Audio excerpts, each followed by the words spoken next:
Hello, I am back with part two of the day I lost my home. If you haven't seen part one, just go ahead and pause this video and go back and watch part one. So I'm going to start where I left off. We had finally decided that we were going to leave our home during this hurricane and start swimming until we can find some dry land. As I said, my neighbors came over. It was a single mom with 3 kids and said, "We gotta go." My husband looked at me and said, "We gotta go." So we go out and we knock on some neighbors' doors and tell them that we're going. If they want to come, we can kind of help as a bunch. So they didn't want to leave at that point. So we just left with my neighbor with her 3 kids, my husband, and my son.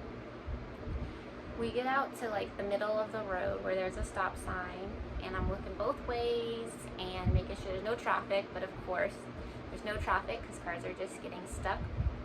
So we look to make sure there's no cars, there's no flying objects from people's houses, make sure there's no creatures under the water, there's wind, it's raining.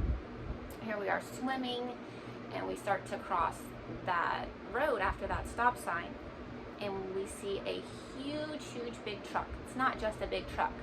What it was is a tree cutting service truck. I don't know if you guys ever seen one of those, but they are really big. They have the big flatbed on the back, and we really didn't think they were coming to help us since we couldn't get any emergency help. We just thought it was somebody who had an enormous truck that maybe it was going to work to go through. And I remember seeing the truck coming and thinking, we got to get out of the way. So we're swimming and swimming. And as the truck gets closer, it's kind of slowing down, and we can tell the guy's looking at us, and he stops right before he kind of gets to us. And it was 3 people in that truck, and they sat inside the truck. And they actually were people who had lost their home from the hurricane, who lived a street back from us. And because he had a shed that he worked from for the tree cutting service, he was rescuing people and bringing them back there.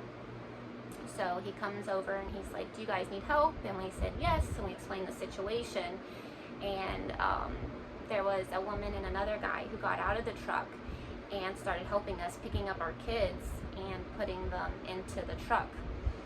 And then my husband and I and my neighbor, we got on the back part. And I just remember thinking, because it happened so fast, because it was a fast situation, it was kind of like survival mode. I remember thinking, did all of the kids get back in? I didn't see every kid get in the front of the car. So, I remember asking my husband and my neighbor, did all 4 kids get in the front? And they're like, yes, they did. And, so we left, and I was just looking to make sure nobody was left behind. Everything happened so fast. And I remember trying to look through the window to make sure I could count all 4 kids. And so here we are on the back. My husband, my neighbor, and I are on the back part. So there's no roof covering us. We're just literally hanging on to the back part, connected to where the kids are, that part, and we're hanging on.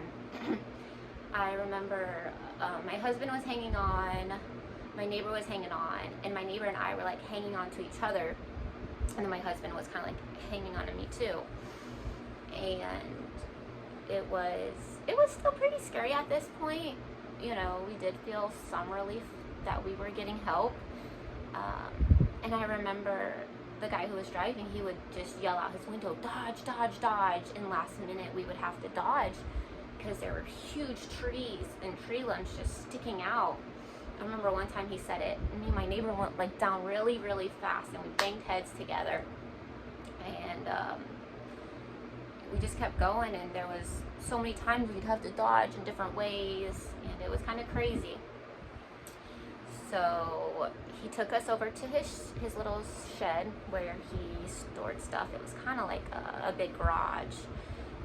And at this point, we're still not getting service on our phones. And we come to this garage, and there's like another family or two there, and it's a really big garage, so they're kind of like in their spot, and my family and I are kind of, you know, in our spot. And I just remember thinking, like, we're safe, you know. We didn't know what we were going to do from there, but we knew at that moment that we were safe. And the people had food for us. They really, like, helped save us. And I want to give a shout out to them. The company is called Arbor Angel. It's a tree cutting service here in Florida where I live. And I am so, so, so thankful for that guy and his co-workers for coming to save us. When we got back to that shed, his wife was actually there, and they had a young son too. And I'm so thankful for them. They had food and towels, and there was a bathroom. So we're trying to get our bearings, calm down, comfort our son, and figure out what we're gonna do next. But we didn't get any phone service, so we're just kind of like hanging out there. And I remember my husband and I kept calling anybody that we could call to let them know that we could become picked up now, because where we were at, it was okay right there. It wasn't exactly flooded in that zone, so somebody could come there and pick us up, but we had no service. So by this point, it is already like, I want to say like 4:30 p.m. This was a really long day. So we were there until about, I would say, 6:30. And we finally got rescued because one of my sisters knew somebody that was able to make like long distance phone calls, and they were able to call us from North Carolina, which is really crazy. I don't know how she was able to get service to do it. I think maybe she works for some company that's able to bypass that. I don't know. But I was finally able to talk to this person that I didn't even know from North Carolina, who could talk to me, and then she would call my sister and let me know what's going on. My sister at the time, she couldn't come and get me, but she told my other sister. And the reason my sister couldn't come and get me is she just had like a regular car. So you would have to, at that point, you don't want to drive your regular car anywhere, because to get to that garage, you would have to pass some of that flooding. So we would need somebody with a truck to be able to somehow figure out a route to get there without flooding their truck. So my other sister, her wife's brother-in-law had a really big truck, and they heard about her story, and they decided, or he decided, that he was going to come and help us. So I don't even think we knew he was on his way. The communication was very difficult. Finally, he comes and he says, I am your sister's wife's brother-in-law, and I heard about what's going on with you guys. And he had a pretty big truck, and he was able to get there safely. No flooding. He was able to dodge those zones, and he did go through some zones, but it didn't rise up that high on his truck. You know, if he went to where we lived, that would not be good. It was that bad there. So we get there, and I remember getting in his truck, and we were so cold, because we're soaked. We are soaked. We're cold. We're tired, and we hop into his truck, and I keep thinking about my cats. We left our 2 cats at the house, and I just kept thinking about it. And I told my husband, and my husband's like, we can't have him go in this, you know, truck to go and rescue our cats, because his truck was like, you know, the other normal, just regular big trucks, not like the tree cutting truck. So his truck would have, you know, got stuck around where we lived, would have, you know, killed his truck. And I said, you know, I asked him, I said, I don't want you to go back to where we live, because it's not safe, and I don't want anything to happen to your truck or you or us. But if you could maybe possibly find somewhere, dry land, where you can park your truck and stay with our son, my husband and I will swim to our house and get our cats. And my husband was was like, okay, we can do that. And of course, he was just so nice about it. He said, yes, of course. So he found somewhere where he could go closest to our house without going in that area where he was going to go underwater more. And we got out of the truck and we just like swam over to our house, my husband and I told him just, to stay with the guy in the truck to stay with my son. And it was still kind of scary at this point, because when we're swimming at this point, the water it's still high, but the rain did settle down some. So we're swimming and we get in there, and I remember I had a shoe case, like a big shoe case, like a heavy duty one holding a bunch of shoes. And when we walked in, that was just floating. The shoes were everywhere. My couch was floating, and my husband walked in first, and then I walked in, or swam in. And as soon as I came in, the door just shut behind me. And I don't know why, but I thought, oh no, we're not going to be able to get out. The door's not going to open. It did open. It was just in my head. But that was a very scary feeling. And everything was floating around, so we had to be really careful that we didn't get knocked or hit by anything. And before we left, we put our cats up on our kitchen table. And we did have some folded laundry on our kitchen table that I had not put away yet. And they were kind of like sitting on that. And when we got in, it was starting to get really close up to that kitchen table. And I just think if we left the cats much like any longer, they would have fell out of their crates. They were in their crates, into the water. Like, it could have just happened, or the water would have came up to them. So our cats were okay. We didn't know if they were going to be okay. We were so scared. So my husband grabbed the female cat's crate. I grabbed the male cat's crate. And, my husband kind of held the crate like this. And, I'm trying to hold it up so it's out of water. And so, then we finally get out and swim over, trying to hold the crates, which felt like a lot of work, and we were exhausted. At this point, we were thinking, okay, our cats are going to be safe. We're going to be safe.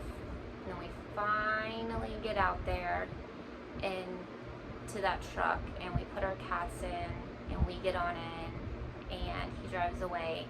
And at this moment, I start feeling we're safe. There's still some rain and some winds, and he has to figure out a way to get from where he's at to drop me off at my sister's house without flooding his truck. So there was, still that, and the roads were unsafe.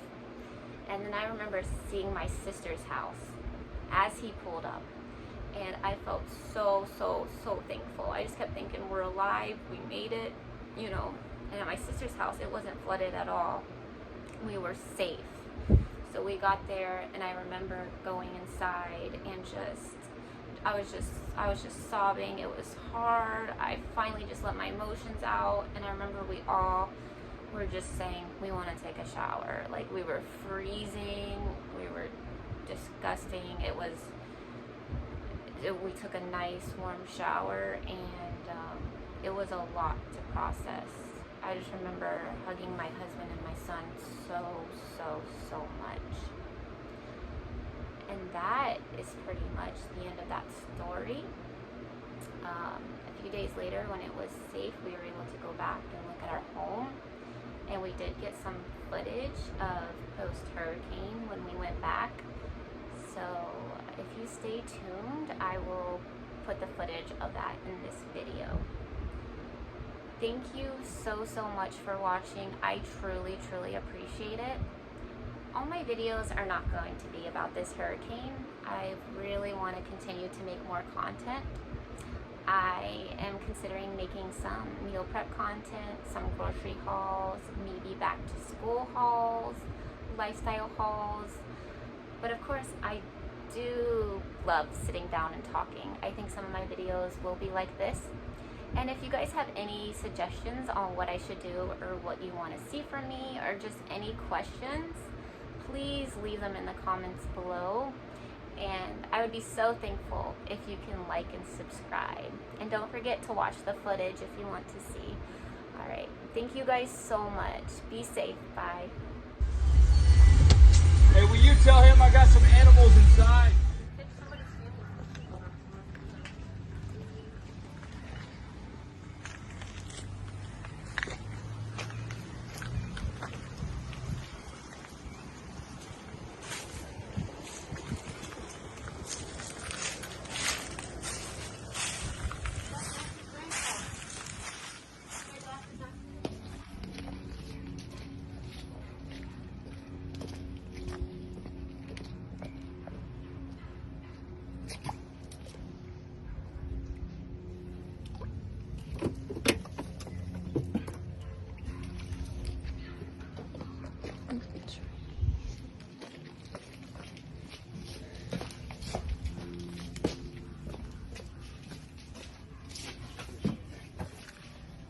Oh my god. We're gonna have to like wash our freaking feet after this.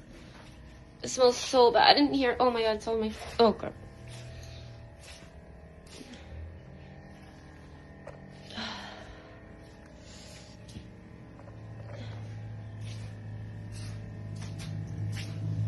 Babe, we're gonna get all 30.